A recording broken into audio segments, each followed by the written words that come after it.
বাংলায় নববর্ষের প্রথম দিন পয়লা বৈশাখ উপলক্ষে শান্তিনিকেতনের উপাসনা গৃহে আয়োজিত হলো এক মনোরম সাংস্কৃতিক অনুষ্ঠান। ভোর থেকেই আশ্রম প্রাঙ্গণে ধরা পড়ে এক বিশেষ আবহ, যেখানে ঐতিহ্য ও সংস্কৃতির মেলবন্ধনে বর্ষবরণে সামিল হন বহু মানুষ। অনুষ্ঠানের সূচনা হয় রবীন্দ্রসঙ্গীত হে চিরনূতন পরিবেশনার মধ্যে দিয়ে। এরপর এসো হে বৈশাখ গানের সুরে নববর্ষকে জানানো হয় আন্তরিক অভ্যর্থনা। সমাপ্তিতে আলোকের এই ঝর্ণাধারা গানের মাধ্যমে গোটা পরিবেশ হয়ে ওঠে আরও আলোকময় ও আবেগঘন।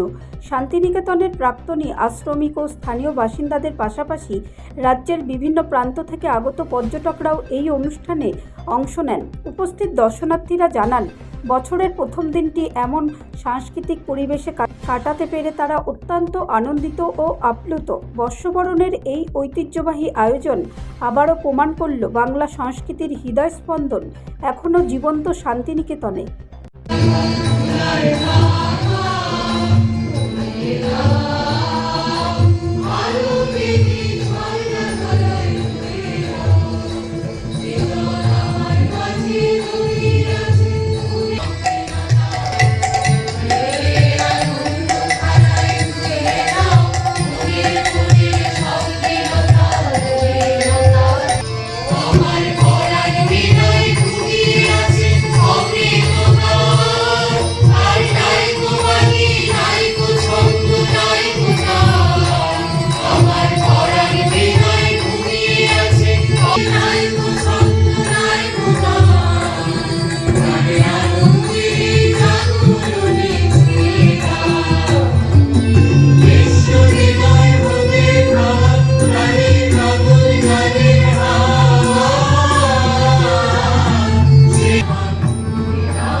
ব্যুরো রিপোর্ট, রাষ্ট্রীয় প্রসার বাংলা।